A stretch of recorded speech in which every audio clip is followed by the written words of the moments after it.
disasters, insurance fraud can add millions of dollars paid out by insurers, resulting in higher premiums for all of us. The National Insurance Crime Bureau's president and CEO, David Glawe, joins us now, though, with insights on how to avoid fraud after a natural disaster. So thank you for joining us. Such important information. Why is contractor fraud, though, becoming more prevalent, and who is actually committing these acts?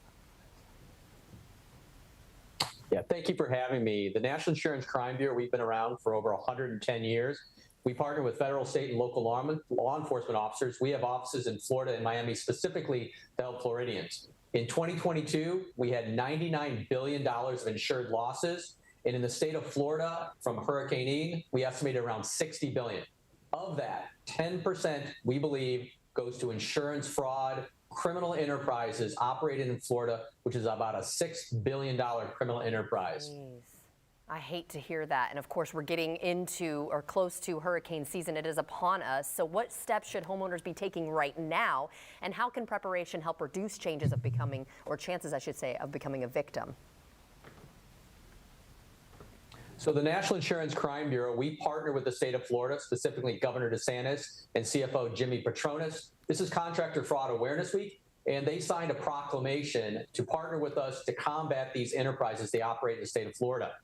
So what should you do? Well, first is to make sure your insurance coverages are in place. Make sure you have replacement costs. During the COVID-19 pandemic, the supply chain was disrupted, and we know the replacement costs for goods and services is up astronomically. So contact your insurance agent. Also, make sure you have 3 days food, water, sustenance to survive, rechargeable batteries. And if you can get out of the way of harm's way before an event occurs, of course, Floridians know to please get out of the way, move. So preparation is key, and our partnership starts with the state of Florida. All right, well, let's talk about the signs that disaster victims should be watching for in terms of, a contractor that may have less than honorable intentions.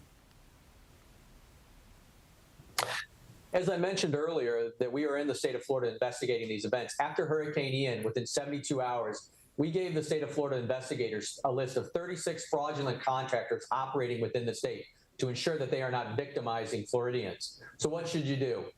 When you are a victim of a catastrophic event, a hurricane comes through, slow down. You're going to want to make sure you're safe first, then contact your insurance carrier to get a list of vetted contractors. Always get 3 bids. Make sure they're licensed and insured in the state of Florida, that they can legally operate, and also research them online or word of mouth.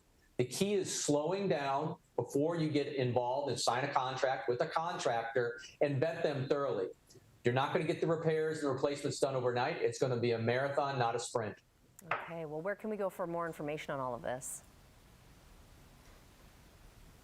You can go to our website at www.nicb.org, or you can contact us at 1-800-TEL-NICB if you think you've been a victim of a fraudulent action. And of course, call 911 if you think those criminal fraudsters are on your property or on your front porch. All right. Well, thank you so much for helping keep us safe, and especially when we're so vulnerable during these natural disaster times. So thank you again. And if you'd like to see this interview again, just head to our website. That's firstcoastliving.net.